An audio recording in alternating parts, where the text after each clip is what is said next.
Ramones were a lot smarter than they thought they were. Yeah. Well, the fact that the Ramones were so minimal, especially at first, with the lyrics and the presentation and the chording, it was at the same time when there was when minimalism was happening academically in the art world, as a gesture, against certainly like expressionism, abstract expressionism, and sort of this idea of multifarious color and information, and the fact that minimalism became, such a bit of a high-minded creative impulse in the contemporary art world.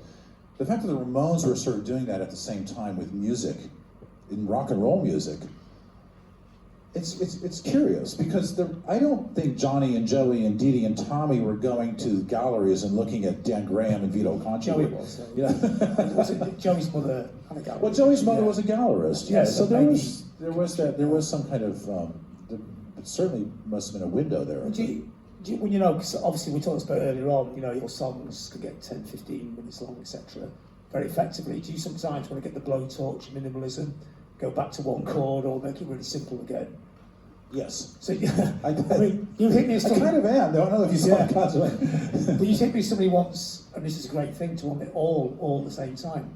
Be incredibly minimal, incredibly complex, punk rock, classical, Glenn Branca, somehow get it all into one piece of music. Yeah, of course. Yeah.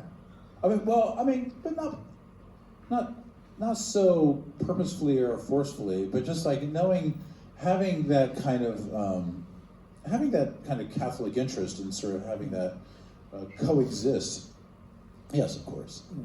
But and at the same time knowing that has been accomplished in quite a few ways in the art world, in the music world.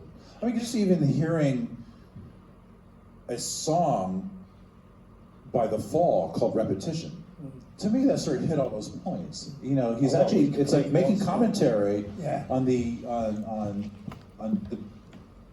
that essence of beauty of what repetition can exact, and making a commentary about it while performing it.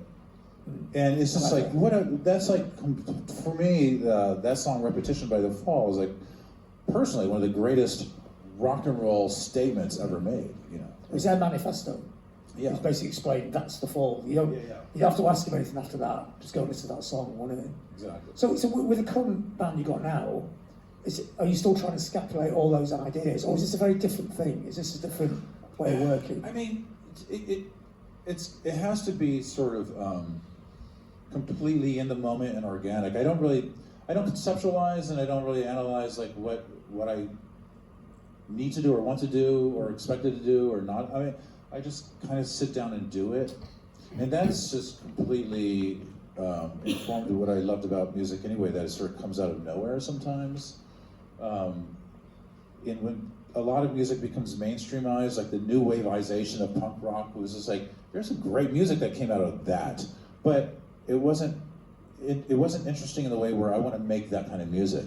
I wanted to make the kind of music that was happening with Suicide and or The Fall or whatever. But as soon as it became something that was a bit more sort of commodified, I wasn't so interested in it. It's been done. Somebody's already taken that, and I kind of want to sort of go other places. And Sonic Youth was always kind of doing that. We did a record called Experimental Jet Set Trash and No Star at a time when things were changing in our community, where these younger bands were coming up and jumping off and doing music that brought in aspects of heavier motifs of rock and roll, certainly a band like Nirvana, whatever. And so the expectation for us after doing a record like Dirty, which we were kind of like getting more expansive and bringing in what elements that would soon be called grunge or whatever, we consciously wanted to step away from that, because that was like, keep doing that, keep going towards that, make these more sort of heavy blocks of songwriting. You can do that. Do more cool things, and that's your ticket. I was like, I understood.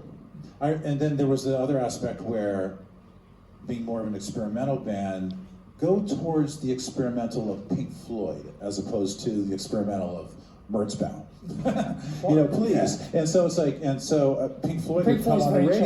interesting. My sister would be in the Yeah. backseat of the cars, like, "Oh, you guys should sound like that." Well, see, because they're that an would make interesting sense. example because they did pull the same trick in Yeah. a way. You know, So- they are a very experimental band. They sold millions and millions of records, aren't they?